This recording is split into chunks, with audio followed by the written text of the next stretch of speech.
Ampifaliana mandrakariva trano ny arabanantsika mpanaraka an'ireo fampizarana maso eto amin'ny pejy zava-manahirany vehivavy ana mpaminany vavy araka ny lioka toko faharoa andiny fahaenina amin'ny telopolo ka hatramin'ny fahavalo amin'ny telopolo indray no ifaninanantsika manomboka androany ka hatramin'ny alahady 5 febroary 2024 dia tsy miova ny fandraisantsika anjara fa hatsaraintsika kely fotsiny. Ny isan'ny valiteny izay omenao momba ny ana, ianao ihany no manisy numéro anazy, nataonao par phrase, nataonao par paragraphe io asio numéro tsirairay hoe iana dia mpaminany vavy nanompo tao amin'ny tempolo tamin'ny alalan'ny vavaka, nanompo tao amin'ny tempolo tamin'ny alalan'ny fifadian-kanina, maty vady izy dia tanisao tsirairay ohatran'izay asio numéro dia mitambatra amin'ny isan'ny réaction azonao no azahoanao any 5,000 ariary indray amin'ny alahady fa 5 febroary 2024. Izany hoe sady isaina zany ny valiteny omenao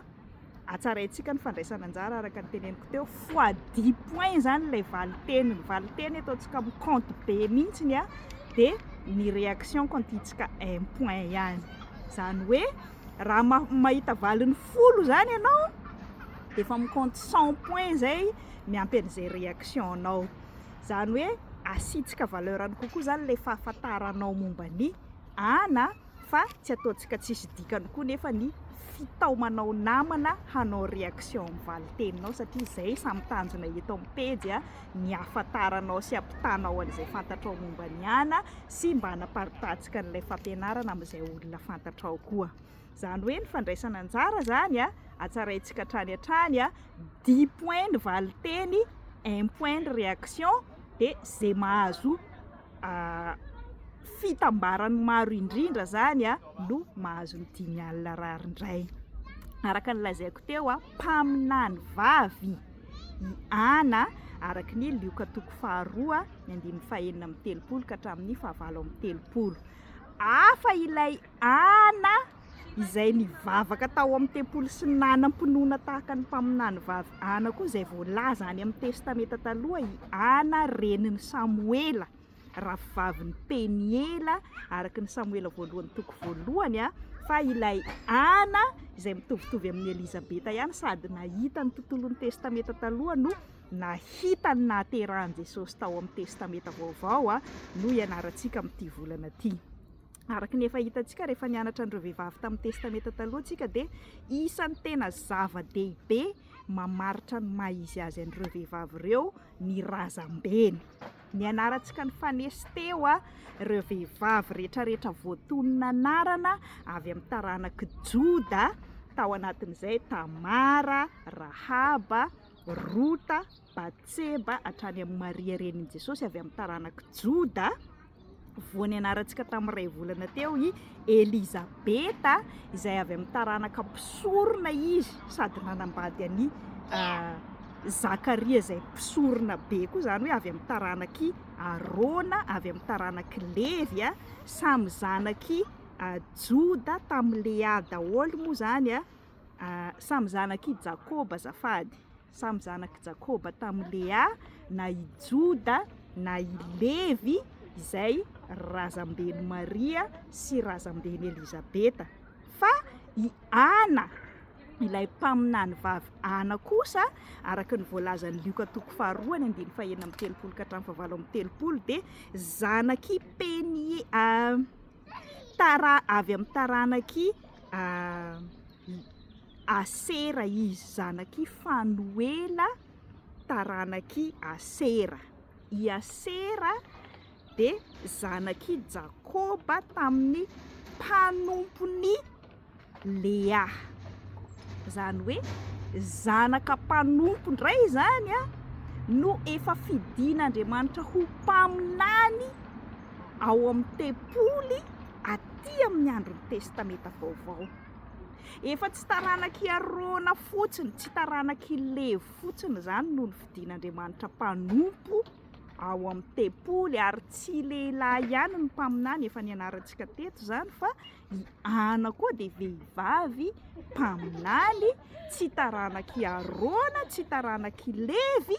fa taranaky Asera. Asera dia zanaky Jakoba tamin'ny mpanompony Lea.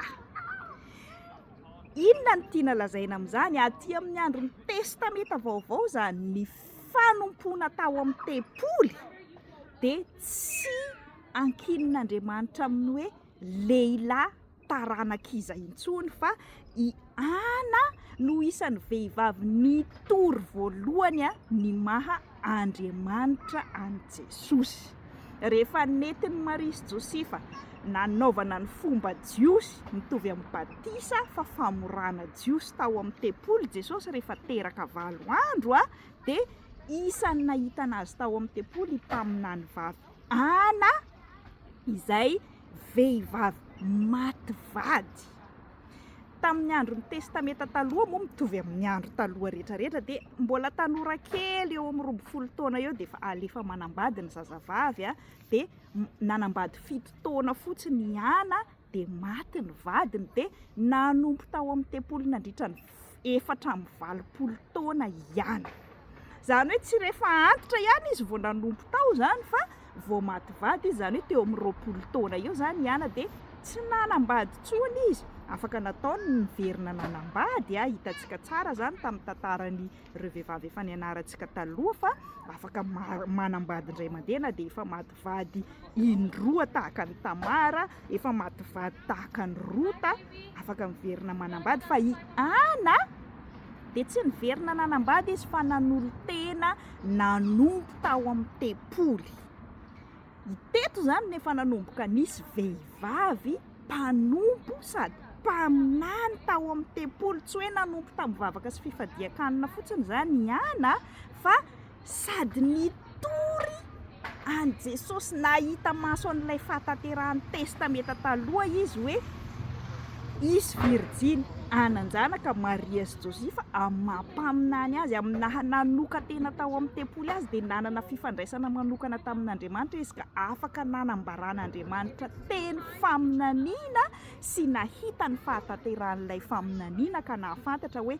teraka ilay Mesia. Ilay Mesia amin'ny teny Hebreo no nadika hoe Kristy amin'ny teny Grika, mahatonga antsika kristianina mino fa ilay Jesosy avy any Nazareta zanaky Maria sy Jôsefa no ilay Mesia, ilay Kristintsika. Ka i Ana no nampahafantarin'Andriamanitra taorian'ny Elizabeta moa izay nianarantsika nahafantatra hoe ilay zanak'Andriamanitra tao akibon'ny Maria dia i Ana zany no vehivavy faharoa nampahafantarin'Andriamanitra hoe izy ilay zanak'Andriamanitra ka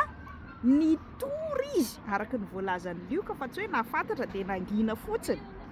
fa izy zany no vehivavy nitory an' Jesosy ho zanak'Andriamanitra voalohany talohan'ilay vehivavy Samaritanina izay nitory an' Jesosy tany a Samaria, talohan'ireo Maria izay nahita ny hitsanganan'i Jesosy tamin'ny maty ka nitory ny fitsanganany tamin'ny maty. Fampidirana androany fanentanana amin'ny fifaninanana azonao averina izay rehetra nolazaiko momba ny Ana izay soraty koa izay rehetra fantatrao momba ny Ana izay lesona azo tsoahana avy amin'ny tantarany asio laharana, azonao vaina tsikelikely ny valiteninao fa ny réaction kosa dia ataovy amin'izay commentaire-nao anankiray voalohany ihany no asaivo manao réaction izay olona fantatrao rehetra, 10 points ny valiteny, 1 point ny réaction. Izay mahita valiny maro indrindra no mahazo 5,000 indray amin'ny Alahady 15 febroary. Ararantsika eto ny miarahaba ny Randrianary Soa Fanjanirina efa fanindroany zao izy nahazo voalohany tena hitako amin'ny fiantsony namana hanao réaction mivaliteny ao mihitsy fa tena manao travail d'équipe ary zareo. Isan'ny stratégie tsara tokony ianarantsika vehivavy isan'ny zavakendrena eto amin'ny pejy moa zany hoe mifanohana sy miara-miasa zany sady nahita valiny maro izy 7 ambin'ny 10 no nahita réaction maro 7 be zao ka lasany zany ilay ray hetsy ariary efa any aminazy soamantsara moa arabaina izy ary ampirisiana moa zay efa mazoto fa tsy hoe akivitsika zay efa mazoto arabaitsika koa Ambinitsoandrianarimanana tena nanao koa izy tena nanenjika tamin'ny réaction na dia vitsivitsy ihany aza ny valiteniny tahaka izay koa i Lova Rasolomanana ilay valiteny zany no enjeo maromaro fa ifanjaniriana tena enjana be amin'ny réaction zay no nanaovana ny valiteny zany atao manan-danja bebe kokoa ho an'izay vitsivitsy namana manao réaction dia atombohideny zao mba tsy ho taraiky ianao na amin'ny valiteny na amin'ny réaction dia ankasitrahana foana koa moa ireo rehetra nandray anjara rehetrarehetra Gisèle Naomi mananjandry fitiavana tahiry tiana Naomi André milemena ianareo nanao réaction rehetrarehetra tsy voatanisa eto ianareo nanosika-hevitra hanatsarana ny fandraisana anjara dia manantena hatrany ny fitohizan'ny fandraisana anjara antsika rehetrarehetra dia amin'ny alahady 10 febroary zany no hojerentsika indray amin'ny 20 alina amin'ny ora Madagasikara iza no nahazo an'ilay 10 alina ariary mahazatra isam-bolana dia manomboka androany dia ataovy ny fandraisana ao anjara asaony namanao anaraka ny pejy fa isany manaparitaka kokoa ny fampianarana natao hampaherezana sy hampandrosoana antsika vehivavy ny hamaroantsika manaraka ny pejy izay raha teo moa no isan'ny fampirisiana amin'izao faninanana zao ka ho avy ny fampianarana feno mahakasika ny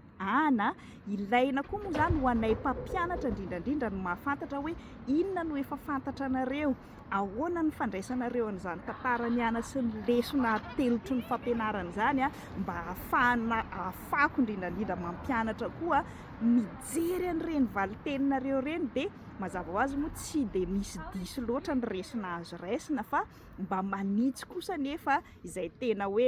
hitako tamin'ny valitenina tolotra antsika sasany misy miteny zavatra tsy dia tandrifa eny Elizabeta loatra tsy dia ataontsika hoe misy marina sy diso fa any amin'ny fampianarana feno zany antsika no tena mahita koa izay mihoatra noho izay efa atolotra anareo amin'ny fampianarana zany hoe miaraka mampianatra antsika eto amin'ny pejy dia miaraka mitaona olona koa tsika anaraka ny pejy ho fampahirezana antsika.